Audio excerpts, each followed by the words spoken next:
Jeigu nuspręsi eiti verslo keliu, tai būk pasiruošęs susidurti su vienatvė.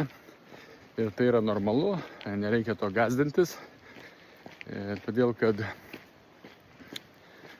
didžioji dalis verslininkų, pradedančių verslininkų šitą pragyvena. Ir tai nėra blogai, tai yra susiję tiesiog su tuo, kad, kaip ir kalbėjau, yra žmonės specialistai, vadovai, lyderiai ir verslininkai.